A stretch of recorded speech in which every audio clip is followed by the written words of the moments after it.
These are the Salomon Ultra Glide 4, and I think this might be one of the best iterations of these models and also one of the best max cushion shoes released this year. I'm going to break down the specifications of the shoes, the pros and the cons, and what are the best use cases, whether you're interested in using them for running long distances or for hiking. So first of all, let's look at what's underneath the shoe. So we've got 41 mils of cushioning in the rear foot, 35 in the forefoot, giving you a 6 mil difference in height from the back to the front of the shoe. It comes in at 280 grams in a size 9 men's US. And the cushioning is Salomon's Optifoam cushioning, which was actually really surprising. I'm going to talk about that in a moment. But underneath the shoe, we've got 4mm lugs and really interesting looking what they call relief sphere outsoles.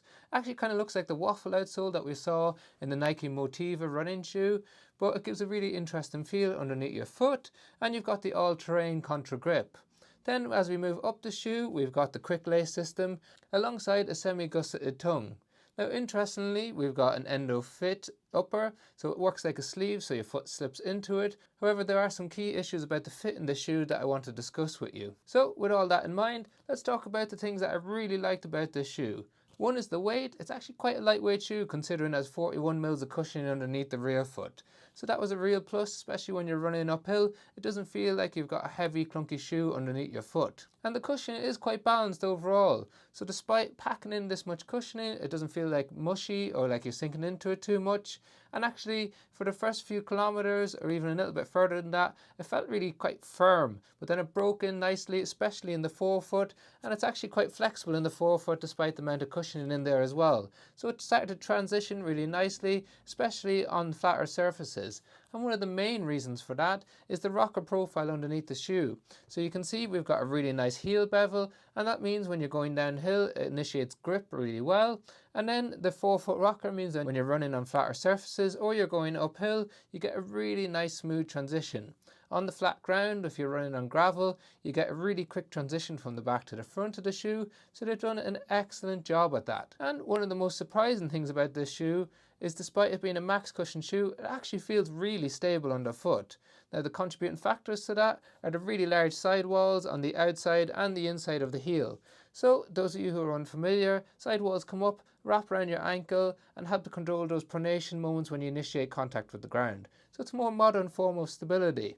It tries to keep you centered in the shoe as you move, and it's combined with a relatively broad platform and some sole flare. Sole flare is where the sole comes out wider than where your foot sits in the shoe. So if you're running downhill or you're up onto your forefoot, it increases the amount of contact that you have with the ground. So surprisingly stable underfoot, and on top of the shoe, we've got a really good lockdown with the quick lace system. It was a really smooth transition from when you slip on your foot, you can just quickly tie up and go, and a really snug fit in the midfoot and in the heel.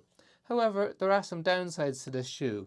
One is it's a little bit too tapered for my liking in the forefoot. I did get some friction around the ball of the big toe joint, and it just felt like my toes were compressed a little bit too much in there. So while the lockdown is fantastic, I think if you've got a wider foot, you may struggle with the toe box in this shoe. And then we move on to the outsole of this shoe. So really interestingly, they've got the relief spheres, which Salomon say help to distribute force more evenly and break up that vibration and impact that hit your foot when you're running on harder surfaces or if you step awkwardly on a rock. Well, I didn't really notice a huge difference overall, to be honest, but it did have really good grip on gravel, forest paths and on moderately technical terrain. I had rain for 2 to 3 days constantly in Annecy here, so when I went out it was quite deep mud, especially when we were going uphill, and it did struggle a little bit as expected because of those 4mm lugs rather than having something deeper like a 5mm lug. The only comment I would say is it did slip a little bit on a couple of rocks, so an improvement might be to add a Vibra Mega Grip, but overall, considering it's designed more for all terrain rather than a specific technical shoe, I think it does a really good job.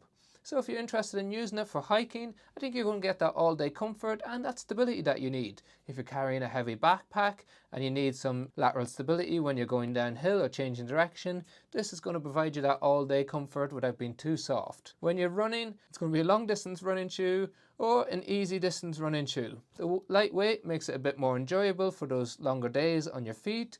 However, it doesn't have that snap to it because it's got that EVA midsole. So even though it's got a nice rocker profile, I don't think you're going to be doing those faster workouts in this shoe.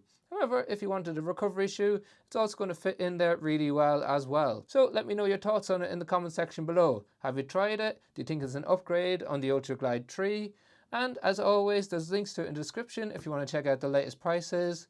And thank you very much for tuning in. If you watch regularly but you haven't subscribed, please consider it, as it makes a massive difference to the channel.